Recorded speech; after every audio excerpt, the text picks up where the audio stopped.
बेबीजची skin ही अडल्टपेक्षा खूप delicate आणि sensitive असते, त्यामुळे इरिटेशन प्रिव्हेंट करण्यासाठी आणि हेल्दी डेव्हलपमेंट प्रमोट करण्यासाठी जेंटल केअर करणं गरजेचं असतं. म्हणूनच मी राजनंदिनीच्या स्किन हेअर केअरसाठी यूज करते लिटल रिच्युअल्स यांचे प्रोडक्ट्स, जे 6500 प्लस हार्मफुल केमिकल्स आणि टॉक्सिन्स फ्री आहे.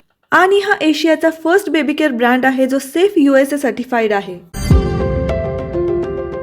राजनंदिनीची स्किन हायड्रेटेड, नरिश्ड, हेल्दी ठेवण्यासाठी मी यूज करते लिटल रिच्युअल्सचं wood cold pressed organic sweet almond oil, जे क्विकली स्किनमध्ये ॲब्सॉर्ब होतं आणि मॉइश्चर लॉक करतं, ज्यामध्ये भरपूर मात्रामध्ये व्हायटॅमिन्स आहेत, जे हेल्दी स्किन आणि हेअर डेव्हलपमेंट करण्यासाठी हेल्प करतं. स्किन केअर प्रमाणेच हेअर केअर करणं सुद्धा खूप गरजेचं असतं, म्हणूनच मी वापरते लिटल रिच्युअल्स यांचं प्लांट प्रोटीन शॅम्पू, जे माझ्या बेबीजचे हेअर क्लीन ठेवतं, मॉइश्चर लॉक करून 48 आवर्ससाठी लॉंग लास्टिंग सॉफ्टनेस आणि हायड्रेशन आणि शाईन प्रोव्हाइड करतं. लिटल रिच्युअल्स यांचं plant protein hair conditioner dryness आणि फ्रिझीनेसपासून बेबीजचे हेअर प्रिव्हेंट करतं, सिल्की आणि स्मूथ फिलिंग देऊन ब्रेकेजेस आणि स्प्लिट एंड्स रिड्यूस करतं. तर बेबीजसाठी असणारी लिटल रिच्युअल्स यांची सेफेस्ट स्किन केअर आणि हेअर केअर रेंज तुम्हाला मिळून जाईल Amazon, फर्स्ट क्राय आणि लिटल रिच्युअल्स यांच्या वेबसाईटवरती. सो नक्कीच चेकआउट करा.